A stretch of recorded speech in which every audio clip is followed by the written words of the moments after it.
During the Great Darkness, Yardland's holdfast was destroyed by the Sun-Gar, and only a handful of Yardland squats remained. Among them, the outcast engineer Orrin Grimjarl. Many squats, so shamed by the destruction of their people, would take an oath of vengeance and spend what days they had left hunting down the enemies of the mining clans. Not so Orrin. Determined that Yardland should not fade into history like so many clans before it, he vowed to restore the ancestral hold of his people, no matter the kinds of allies he must make to see it come to pass. A brilliant, if somewhat eccentric engineer, Orrin is an outcast from the technical doctrines of his clan, and he has created all manner of bespoke war gear and weaponry for his own personal use.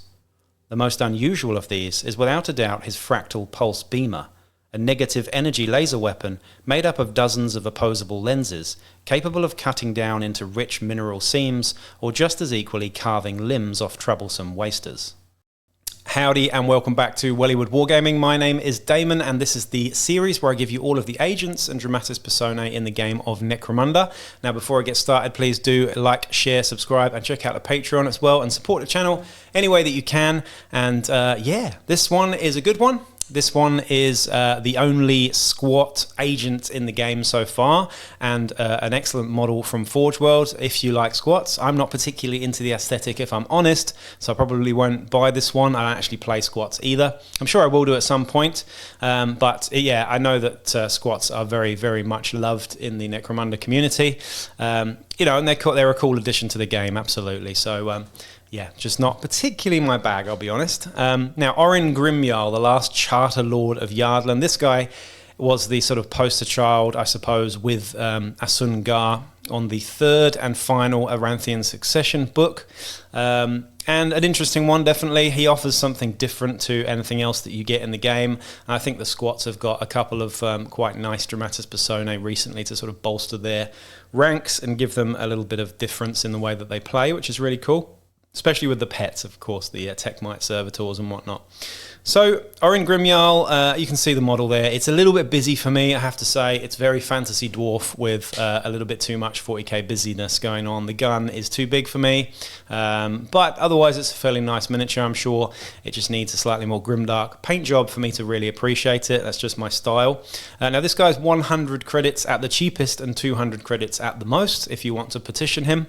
The normal rules for petitioning him as an agent are just that. Now, he's not an outlaw, he is lawful, and the stats are as follows. He has a movement of 4, which is pretty fast for squats. Do you know what? I'm going to dial it back a bit here, right? Squats used to be, and they still are on the Venator profile, movement 3, and I still believe that they should be movement 3. I find it really weird that they're movement 4 across the board now, and the Juves are movement 5. That's just too fast for me. I think it's too good. I think they need to be house ruled to movement 3, all of them. Yeah, and that's just a side note there. Let's get back into the video. Let me know what you think about that, though, because that is definitely something that bothers me. Squats are too fast. Are they too fast? Let me know if you think they're too fast. I think they're too fast. However, movement 3 is terrible. Anyway, Orrin Grimjarl, I do apologise for getting off track there, is movement 4, weapon skill 3, ballistic skill 3. So pretty damn good there on both of those, you know, above average. We've got strength of 3, which is average, toughness 4, 3 wounds, which is lovely, and 4 up initiative, which is pretty good for a dwarf, I have to say. 2 attacks, not bad, leadership 5, cool 5, willpower 5, intelligence 6. So excellent, excellent mental stats, which seems to be a theme in all squats. They're pretty mentally proficient. Now, here's where the weapons come in. So we've got the fractal pulse beamer, which is absolutely insane. Here are the stats for the fractal pulse beamer. I like saying that one, it sounds good. 3-inch short range, 8-inch long range, so it's pretty damn close range. We've got +1 to hit at short range. At long range though, which is kind of odd. So no bonuses at short range, but you do get +1 to hit at long range at 8 inches. We've then got strength 9, -4 AP, damage 3, ammo 5 up, melter and scarce. So that is absolutely disgusting, I have to say. Yeah, what's not to like about that? Of course, it is basically a melter gun, pretty much. But yeah, -4 AP, 3 damage, nasty. We've then got the rock drill that comes on his shoulder there, which is strength 3, -2 AP, 1 damage melee, and power pack. So it's got the power pack roll. You can use that as well as your arms. We've got an iron head auto pistol, which is like a normal auto pistol, however, is rapid fire too. Fantastic pistol. Frag grenades, crack grenades, and smoke grenades. So it comes with all of the gear and some of the idea. In fact, most of the idea with the mental stats that being that high. And he comes with Stubborn to the Last, which is a squat, a squat-specific skill there. Mesh Armor, Respirator, and Techmite Excavator. Now, I have to say, the model looks like he comes with Carapace Armor. In fact, all of the squats pretty much are dressed in Carapace Armor. So it's a bit of a shame that he comes with Mesh Armor there, just from a fluff perspective, I think. However, he would be surely much more expensive if he came with Carapace Armor. Now, Stubborn to the Last is as follows. This is the squat specific skill. When this fighter is taken out of action before being removed from the table, they may immediately make either a shoot basic or fight basic action, even if they do not have a ready marker. So that's quite similar to what you get with your Cyber Mastiffs, I believe. Correct me if I'm wrong there. Stubborn to the Last. It's a pretty good one, though, I have to say, particularly if you have someone in range of that disgusting close range melter weapon. Very nasty indeed. Now, this guy hasn't got a lot of range, that's for sure. I mean, obviously, we've got grenades there. You can chuck those 9 inches, but other than that, hasn't got a lot of range outside of the pistol. In fact, the pistol is the longest range thing he has there. He's decent in close combat. He's decent at short range. He's also got another special rule here as well, though, that I may have just skipped over.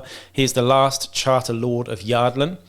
Any friendly fighter within 9 inches of Orrin Grimjarl may use his cool characteristic when making a cool check. So that is a 5+ cool. Anyone in a 9-inch radius of him can use that 5+ cool, which is excellent, particularly if you used him as an outcast leader, as Scum have such dreadful cool. So that's worth thinking about there as well.